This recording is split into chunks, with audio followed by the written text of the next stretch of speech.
¿Cómo están, amigos de Videos Mundo, gente de YouTube? Estamos con las últimas noticias de Estados Unidos. Un juez federal le pone un alto a Donald Trump en su decreto migratorio. La decisión del juez es para todos los estados del país. Sin duda, esto es el primer golpe que sufre Donald Trump en lo que va como presidente de Estados Unidos. También continúan las repercusiones de los maltratos y humillaciones que habría hecho Donald Trump a presidentes por teléfono. A continuación, amigos, el video que he logrado editar monitoreando las mejores partes de los noticieros para que tú tengas los detalles y lo más importante de las noticias de la jornada, y más aún cuando se ha abordado estos delicados temas y urgentes al momento en Estados Unidos.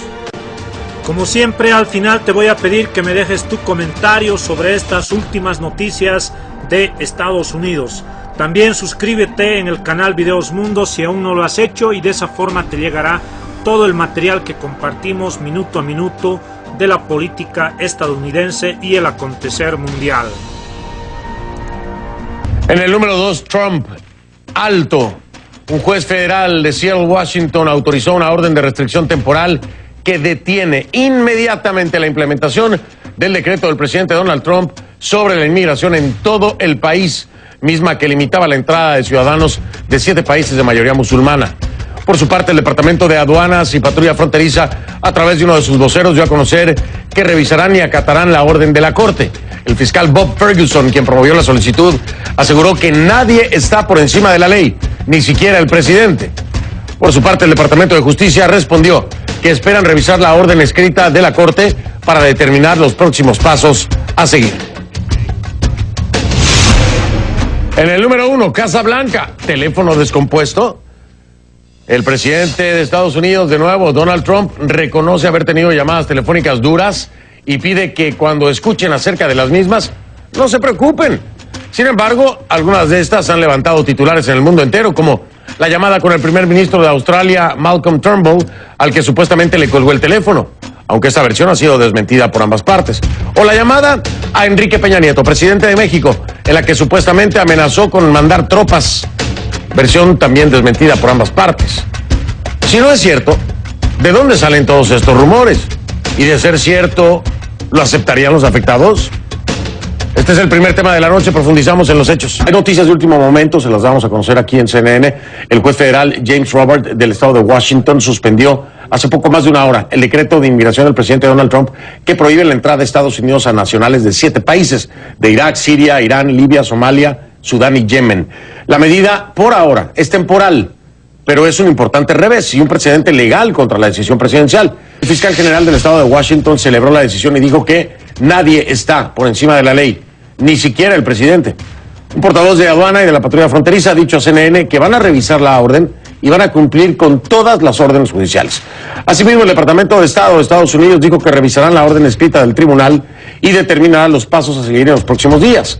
La Casa Blanca se pronunció hace un instante, dijo que la orden del juez era escandalosa y que buscarán una suspensión de emergencia para defender el decreto del presidente Trump.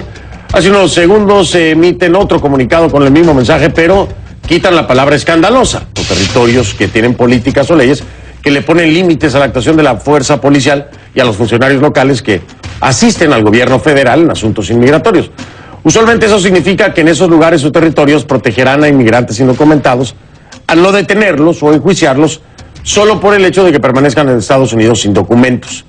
En Estados Unidos existen 300 ciudades santuario, entre ellas, como les decía, Nueva York, también Filadelfia, Washington, Chicago, Santa Fe, Los Ángeles y Seattle. Ahora, con estos cambios repentinos de información y decretos por todos lados, la población dentro, fuera de Estados Unidos, tiene muchas preguntas, dudas sobre lo que está sucediendo y desconocen a detalle cómo perjudican o no, o benefician cada una de estas decisiones. El propósito de este segmento es entender y responder a sus inquietudes. Y Y por eso le doy la bienvenida a un buen amigo y de toda confianza, Jorge Rivera, abogado experto en temas de inmigración, y que está aquí en vivo en nuestro estudio en Miami. Jorge, ¿cómo estás? Muy bien, hombre. Qué gusto verte de nueva cuenta. Oye, qué cantidad de cambios hay. Ahora, esta decisión que se toma por parte de un juez federal de pararlo temporalmente, lo acaba de decir. Pero Jorge, primero, decirle a la gente, de parte tuya, de un abogado experto en inmigración, este veto a los 7 países, con el tema de las visas, los green cards, todo esto, ¿qué tiene que ver con Latinoamérica? ¿No tiene que ver nada o tiene algo que ver? Bueno, no tiene mucho que ver, no afecta directamente a inmigrantes, turistas, residentes de Latinoamérica, pero sí demuestra el impacto más grande que por primera vez una corte a nivel nacional ha bloqueado las acciones de Donald Trump. Y esto abre las puertas para que le bloqueen otras acciones. Y ya vemos que este es el lado flaco de la administración, las cortes lo pueden parar. Las cortes pueden parar, que eso le da también mucho empoderamiento a aquellos que viven aquí, que son latinoamericanos y que piensan que no iba a haber manera de pararlo, ¿no? Exacto, porque este es el inicio. Quiere decir que las órdenes de Donald Trump van a ver bloqueadas, van a haber intentos de bloquearlas por demandas en cortes federales en todo el país. Claro que las cortes federales tienen la fuerza, bueno, ya lo vimos de hacerlo, ¿no? Este es de Seattle, Washington, el juez federal que toma esta decisión. Ahora, ¿te parece que vaya con preguntas? Hay muchas dudas, claro, y quiero que nos ayudes. Me dice Ernesto García, por ejemplo, ¿qué va a pasar con las visas en México? Dice, yo viajaba a Orlando con mi familia. Según yo, no pasa nada. Si tienes tu visa, puedes venir si eres mexicano, ir de viaje, de vacaciones. ¿Estoy equivocado o estoy correcto? No, toda la razón. El único detalle es que están mucho más agresivos los agentes de la patrulla fronteriza a la entrada. Y ellos, por cualquier excusa, te pueden pasar al famoso cuartito y hacerte 1000 preguntas. Y el hecho de que tengas una visa turista no te da un derecho de entrar al país. O sea, ellos te pueden cuestionar y te pueden devolver si sospechan que vienen para otra razón que no sea de turismo. Es decir, se pueden poner más pesados, más duros en la entrada a los Estados Unidos. Exactamente. Te meten al cuartito, puede estar 8 horas y al final de cuentas decirte, ¿sabe que usted va de regreso? Así mismo, y para eso no necesitan ninguna orden. Eso internamente lo pueden hacer. Pero esto no tiene que, o sea, esto no se hace por decisiones recientes. Esto se había venido haciendo, pero ahora será mucho más marcado. Exactamente, porque son órdenes e instrucciones internas que dan para apretar la discreción que tienen en los aeropuertos con los turistas, con los residentes, por claro, si tienen crímenes y todo lo demás. Claro, esa discreción y de acuerdo a lo que encuentren en los expedientes que van hasta el Departamento de Estado para checar el récord de las personas. ¿Tendrán problemas los países latinoamericanos en visas turistas a Estados Unidos? Es lo mismo, ¿no? Bueno, ya tenemos órdenes publicadas a las embajadas americanas en todo el país que exijan más entrevistas y que se pongan más estrictos, más exigentes para el otorgamiento de este tipo de visas. Y esa es la forma, si Donald Trump quiere ponerse más duro con las visas y con las personas entrando al país, esa es la mejor forma de hacerlo. No hacerlo con una prohibición general, sino que hacerlo internamente, simplemente poniéndose más estrictos. Bien, ¿no crees que a veces me ves que estoy leyendo porque estoy viendo a la gente que hay muchas preguntas? ¿Qué se sabe sobre el TPS hasta ahora?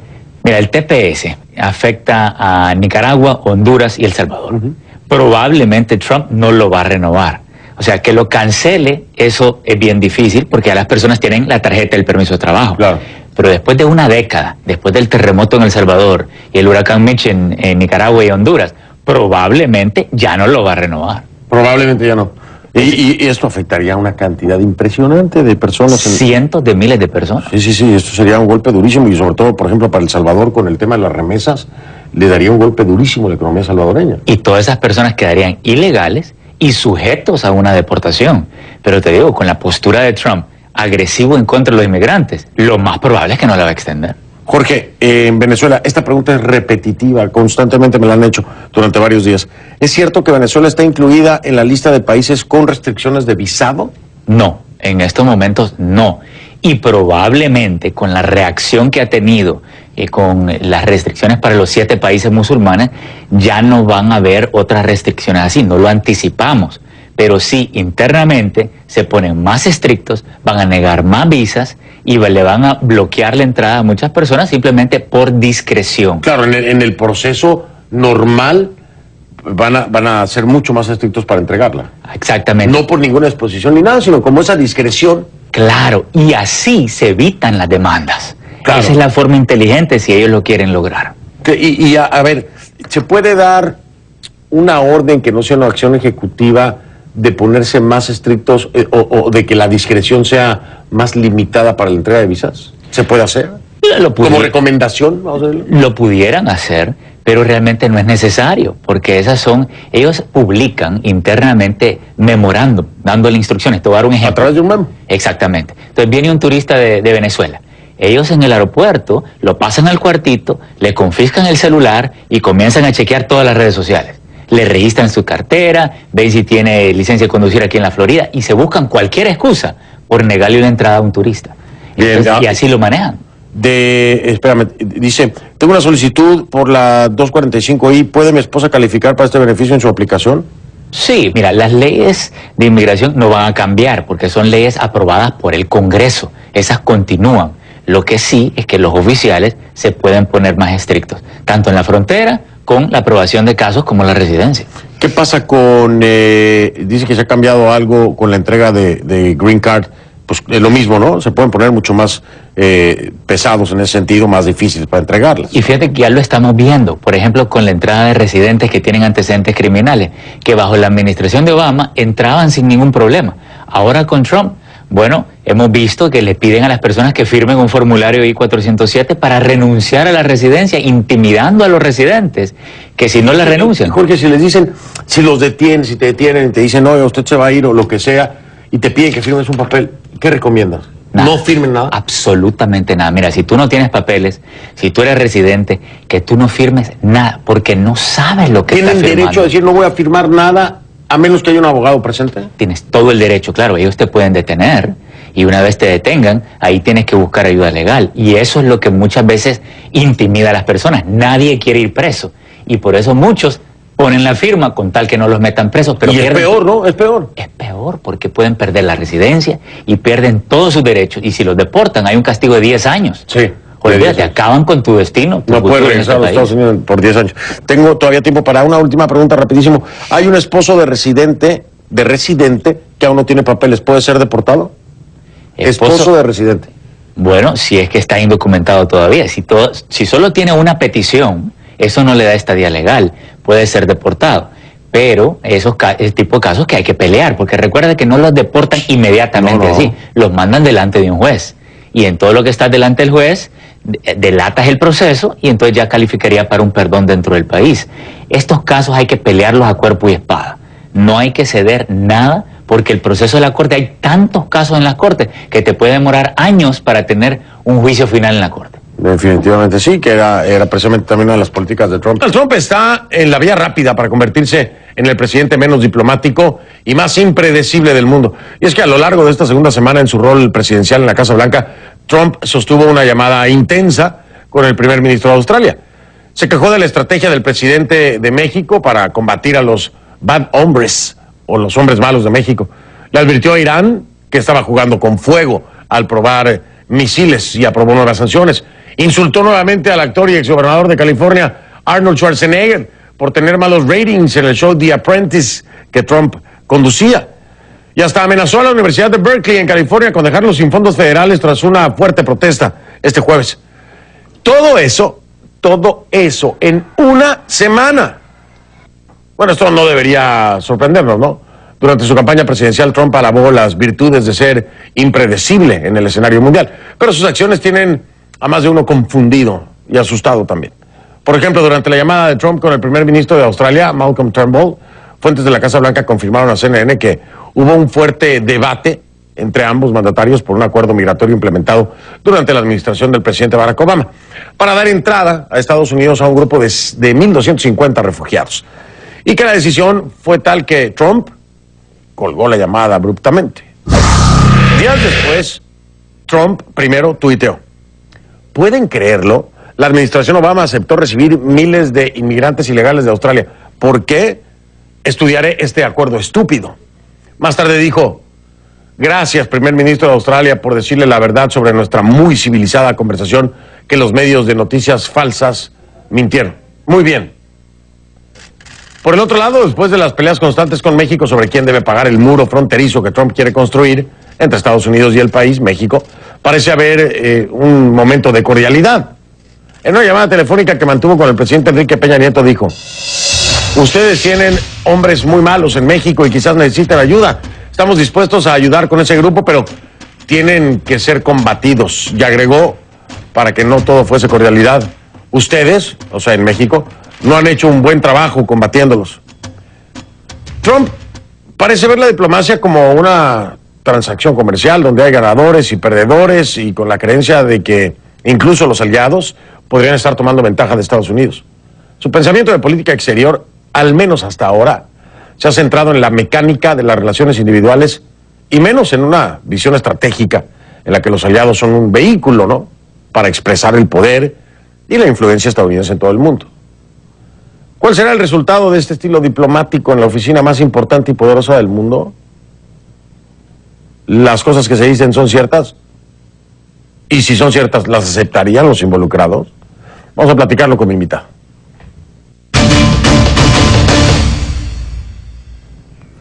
Le doy entonces la bienvenida al académico y diplomático mexicano Miguel Bazáñez, ex embajador de México en Estados Unidos. Nos acompaña vía Skype desde Boston, Massachusetts. Señor Bazáñez, gracias por estar aquí. Buenas noches. ¿Qué tal, Fernando? Buenas noches. ¿Cómo estás? Gracias por invitarme. Al contrario, gracias a usted, un experto, obviamente, en diplomacia, que entiende la diplomacia. Muchas personas piensan que la diplomacia es ser educado, pero la diplomacia va mucho más allá. Maestro, díganos, por favor, ¿hasta dónde va la diplomacia en una posición como la del presidente Donald Trump? Bueno, la diplomacia es, yo diría, un arte que se ha venido desarrollando en el mundo, por lo menos en los 1000 años de historia occidental de Europa. Y la razón de desarrollarla es avanzar en el proceso civilizatorio, construir confianza entre los países, mantener la paz y a partir de ella generar prosperidad en los países, porque es muy difícil comerciar, visitar, viajar, hacer prácticamente nada entre países que no se tienen confianza. Y mucho de la construcción de esa confianza entre países es precisamente en el buen oficio de la diplomacia. Estados Unidos ha sido respetuoso, América, toda América Latina y Norteamérica, somos herederos de esa tradición occidental sofisticada, refinada de la diplomacia, pero sin duda que ahora que entra Trump, esto está cambiando rápidamente y no diría yo que necesariamente para bien. Es muy disruptivo y las consecuencias pueden ser imprevisibles, Fernando. Y parece que sí. Además, maestro, déjeme plantearlo así. A través de los tweets, que ahora los usa como su forma oficial de comunicación, muchas veces pareciera un tanto bipolar su estrategia diplomática, ¿no lo cree así? Como en el caso, por ejemplo, de la charla con el primer ministro de Australia. ¿No cree usted que es completamente contradictorio lo que dice en esta plataforma digital? Primero diciendo estúpida la iniciativa y después dando gracias al primer ministro. ¿No le parece a usted que es una bipolaridad enorme? Coincido contigo porque lo que hemos visto en el perfil de Trump es que reacciona violentamente a algo que le molesta, lanza un Twitter o en un evento da una declaración. Generalmente cuando está frente a sus seguidores se entusiasma diciendo cosas que después seguramente los asesores más juiciosos de su círculo cercano le hacen ver que eso estuvo mal y entre todos están tratando de componerlo, y luego el propio presidente da una versión distinta y luego dice que son los medios de comunicación porque son unos mentirosos y lo peor que hay y que mejor se queden callados, en fin, todo lo que hemos oído. Pero eso en las relaciones internacionales es muy delicado. Australia ha sido un extraordinario aliado de los Estados Unidos en una región, particularmente en Asia, donde China es sin duda la potencia mundial en ascenso, que la alianza con Australia es central. Y esta conversación ruda, colgarle el teléfono, que él lo toma como si estuviera en una negociación para la construcción de un edificio, no es la forma de comportarse.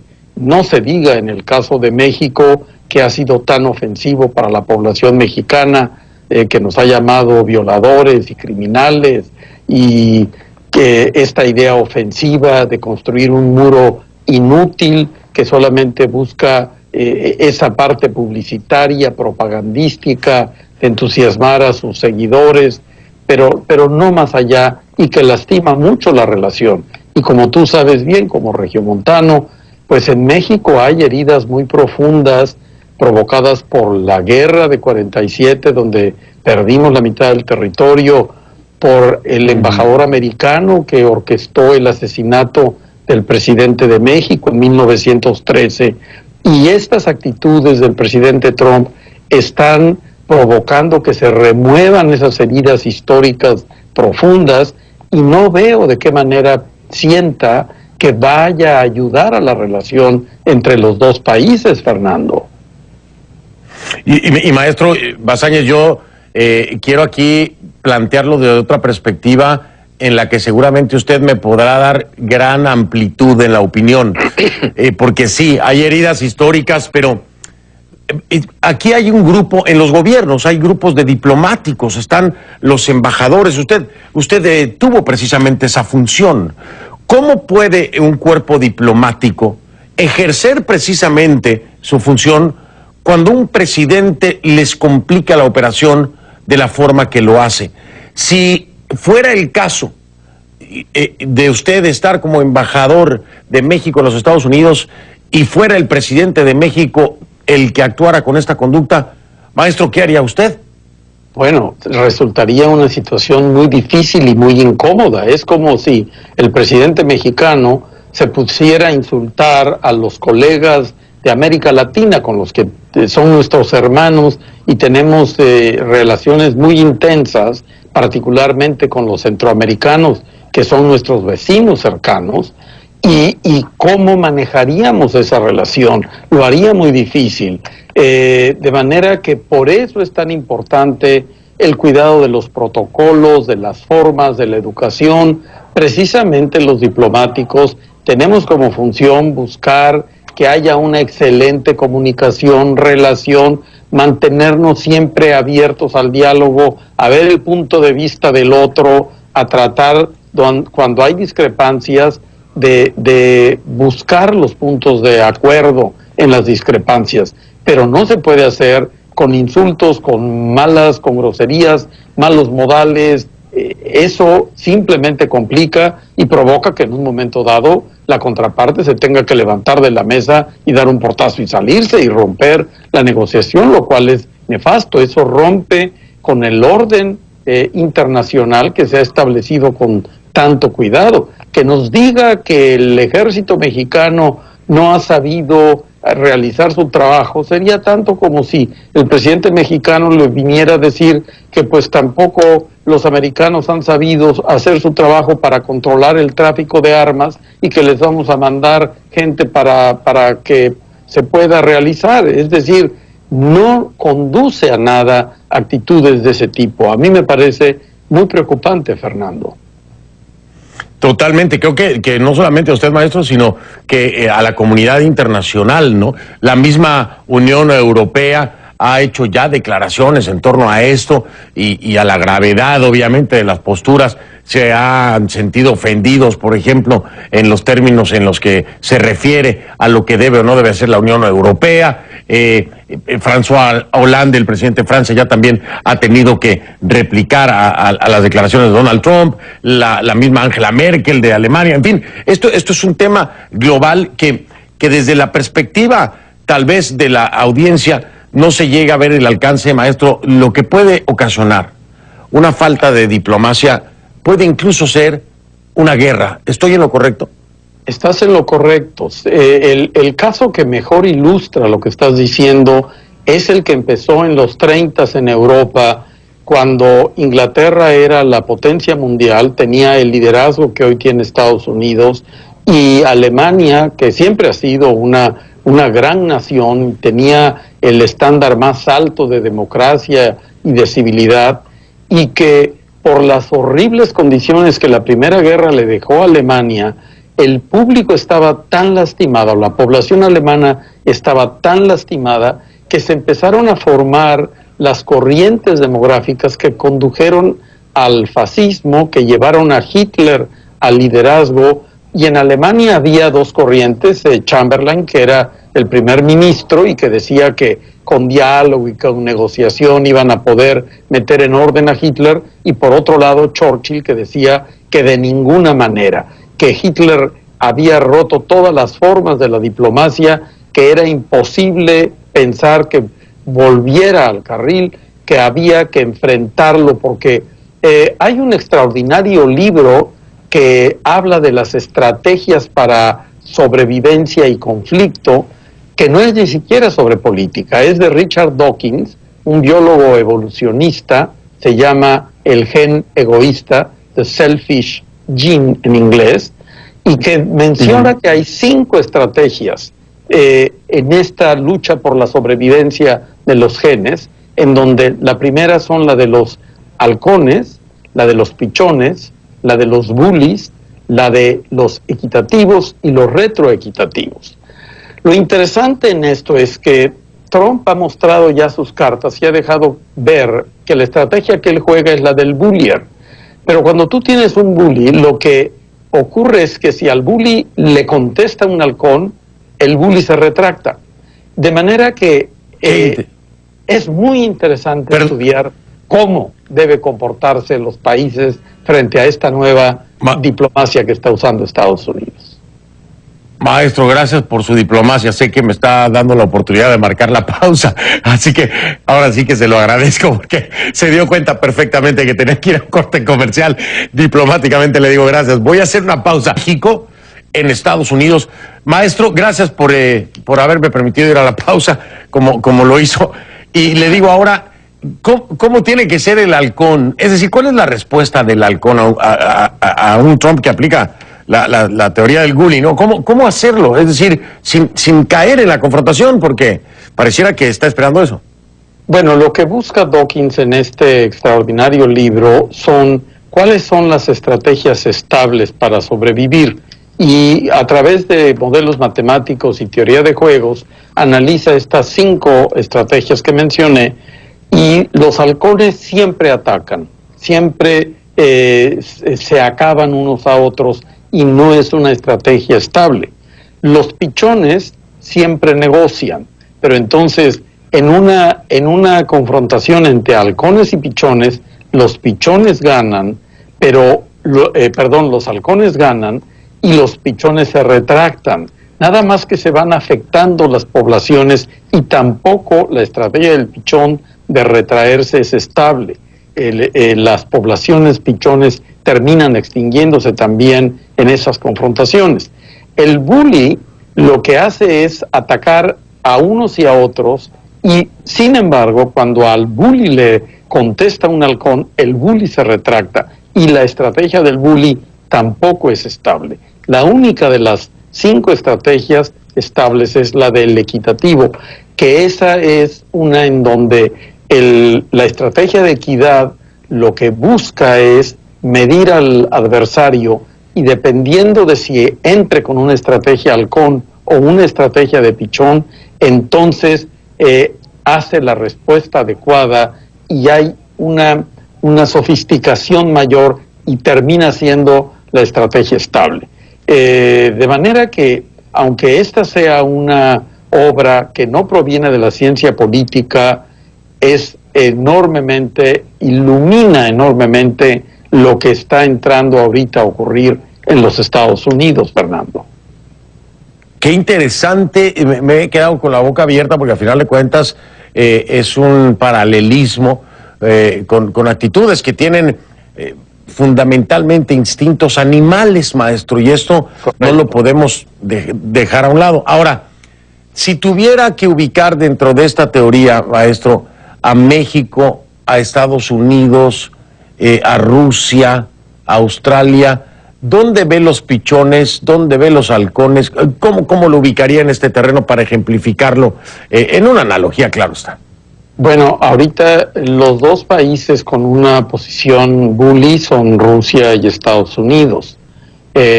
México abrió jugando una estrategia pichón, en alguna forma Australia también, y esto es porque la comunidad internacional no da crédito de lo que está viendo y ha estado con la expectativa de que en la medida en que el presidente tomara pues la responsabilidad del mando, el presidente Trump, moderara las posiciones de campaña.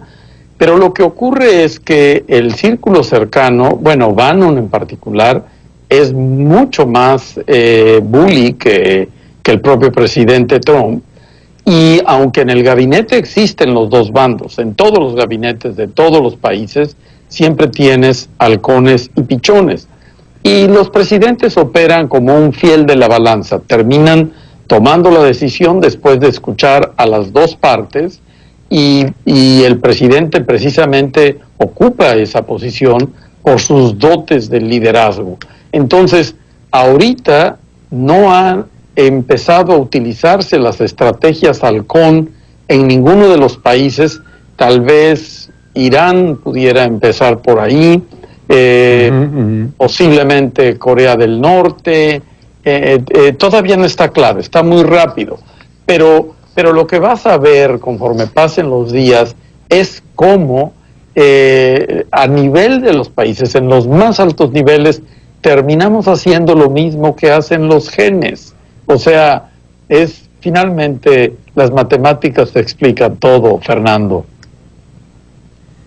Y aquí en la matemática, por lo pronto le digo que, bueno, de acuerdo a una encuesta de CNN y ORC, pues sale reprobado Donald Trump en popularidad, siendo el mandatario con el peor índice de aprobación, por decirlo así, en la historia en los primeros 100 días. Pero la matemática de Trump, maestro, hacia el futuro en la diplomacia, ¿cree usted que va a cambiar la actitud Donald Trump, forzado por tal vez muchos países pichones que lo obliguen a cambiar de actitud y de postura? Bueno, parece que empieza a haber algunas señales de cambio, porque evidentemente el propio Departamento de Estado, los diplomáticos de carrera de los Estados Unidos, yo soy profesor en la Escuela Fletcher, que es donde se instruye a los diplomáticos de Estados Unidos y del mundo. Tengo 8 años de dar clases en posgrado a los diplomáticos de carrera en el mundo, y precisamente se les insiste en la importancia de las buenas relaciones en todo el planeta, y Estados Unidos ha construido su prosperidad basada en ese respeto a la ley, en esa apertura. Y claro, Trump no está educado en esa tradición. Él viene del mundo de los negocios, de una familia donde pues vivió acostumbrado a que cualquier capricho se lo resolvieran los papás, o más bien los asistentes de los papás, pero el mundo no funciona así. De manera que esto, yo estoy seguro que irá imponiendo cambios a la apertura que vimos en estas primeras 2 semanas. Maestro, ha sido maravilloso escucharlo. Estoy embelesado de escuchar su explicación. Es sumamente interesante. Y no, se lo digo de corazón, que conste que no estoy siendo diplomático, maestro. Se lo digo de corazón porque me pareció perfectamente claro, sin diplomacias, así, muy abierto, muy honesto, como somos los norteños. Le quiero dar las gracias, maestro.